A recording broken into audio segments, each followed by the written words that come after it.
Bonsoir, Madame Arbour. Bonsoir. Dans votre rapport déposé lundi, vous dénoncez vivement ce que vous appelez une culture profondément déficiente au sein des Forces armées canadiennes et qui est entretenue par une structure que vous qualifiez de rigide et dépassée. Qu'est-ce qui vous a plus particulièrement marqué pendant votre enquête? Écoutez, je pense que l'étendue de l'inconduite sexuelle au sein des Forces armées canadiennes avait été très bien documentée depuis plusieurs années, non seulement par des comptes rendus dans les médias, mais principalement par le rapport de mon ancienne collègue à la Cour suprême, Marie Deschamps, par des sondages de Statistique Canada, entre autres aussi par le règlement du recours collectif, là, qui a donné lieu à presque au-delà de 19 000 réclamations. Alors, je pense que là-dessus, j'étais pas particulièrement surprise. Ce qui m'a surprise, c'est de voir que ça se passait encore aujourd'hui. Il y a beaucoup de gens qui m'ont contacté pour me dire il n'y a rien de changé. Ça continue malgré des initiatives internes. La situation est encore extrêmement alarmante au sein des forces. Ouais.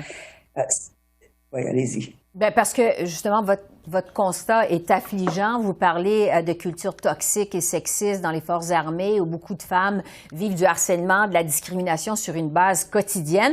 Est-ce que pendant votre enquête, qui a duré un peu plus d'un an, il faut le rappeler, vous avez passé votre temps indigné, votre temps choqué, votre temps révolté?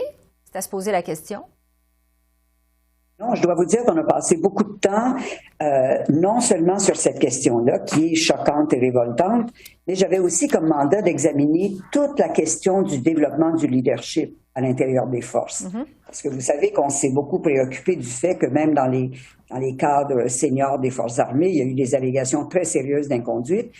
Et même si je n'avais pas le mandat d'examiner des cas particuliers, la question se pose toujours, comment est-ce qu'une organisation comme celle-là, qui développe son propre leadership à l'interne, peut avoir donné des résultats déplorables comme ceux qu'on a vus sur la base des allégations.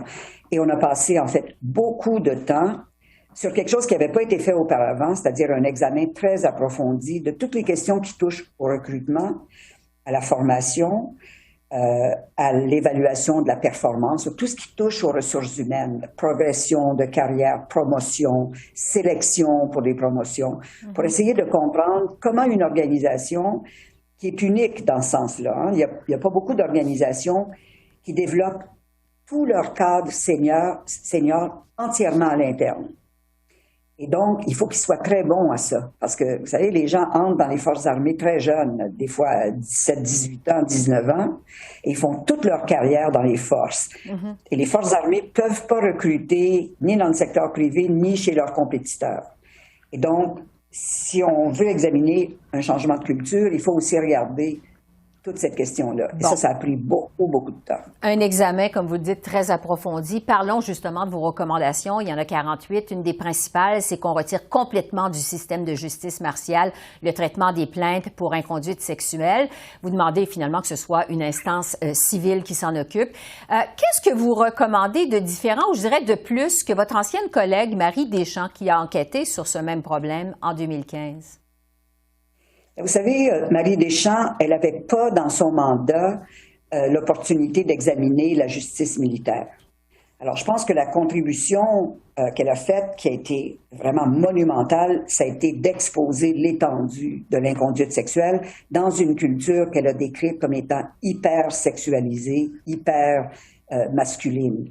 Alors, ayant décrit cet environnement-là, elle n'avait pas l'opportunité de regarder comment la justice militaire s'y adressait.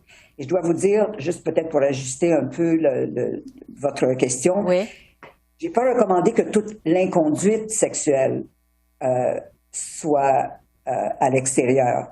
Ce que j'ai recommandé, c'est que les agressions sexuelles. Alors, l'inconduite sexuelle, c'est très large. Ça comprend des agressions sexuelles, des crimes, là, qui sont des crimes en vertu du Code criminel du Canada, du harcèlement sexuel, et toutes sortes de formes d'inconduite, toutes les espèces de micro-agressions.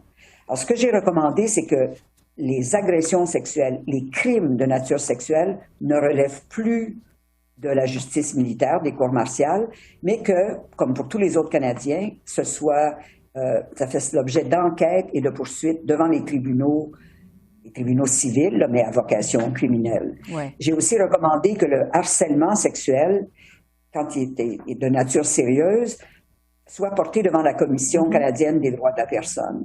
Alors, ça va sortir de cet environnement hermétique là, des forces armées, l'inconduite sexuelle la plus sérieuse. Il va rester des bris de discipline, ça peut être réglé par des plaintes internes.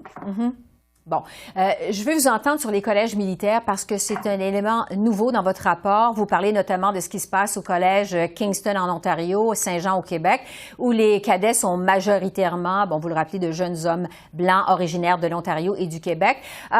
Jusqu'à quel point cette culture qu'on qualifie de toxique dans l'armée canadienne, elle est implantée très jeune chez les militaires ou je dirais chez les futurs militaires?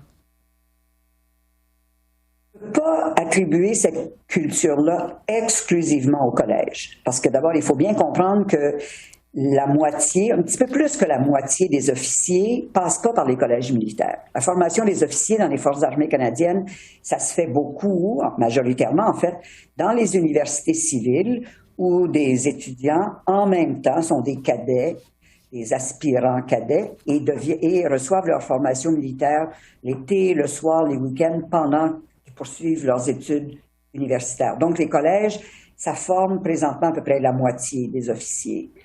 Mais c'est sûr que ça implante dès le début une problématique qui est pas favorable, disons-le comme ça, à une ouverture.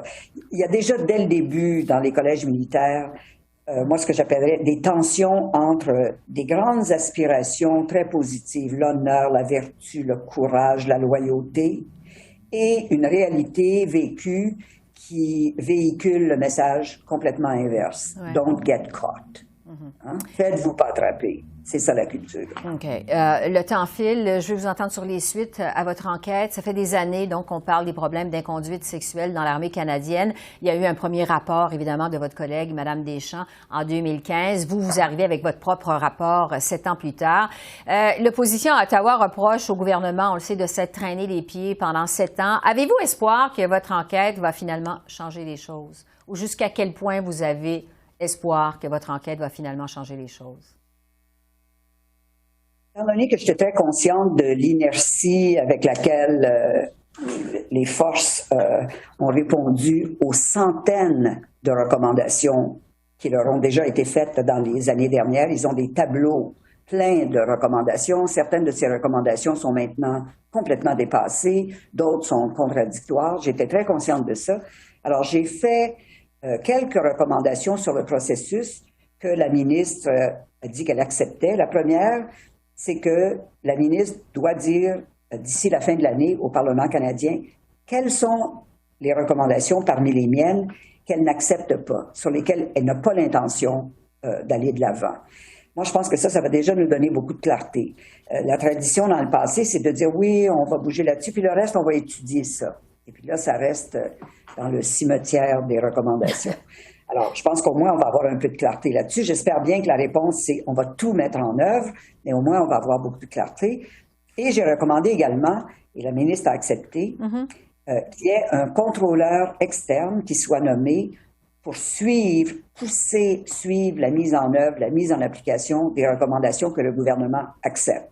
Parce que sans ça, encore une fois, il y a une espèce d'inertie institutionnelle qui fait que, pour vous donner un exemple, la Déclaration canadienne des droits des victimes, qui est entrée en vigueur dans le système civil en 2015, et ça n'est que 7 ans plus tard. Ça entre en vigueur à la fin du mois de juin dans les forces armées. Ouais. Ça, là, ça prend quelqu'un qui va s'assurer que ça ne prend pas 7 ans pour faire des choses qui sont autrement disponibles dans le secteur civil. Alors, on verra les suites qui seront données à votre rapport. Louise Arbour, je répète que vous êtes ex-juge de la Cour suprême du Canada. Merci beaucoup. Merci. Je vous en prie. Au revoir. Au revoir.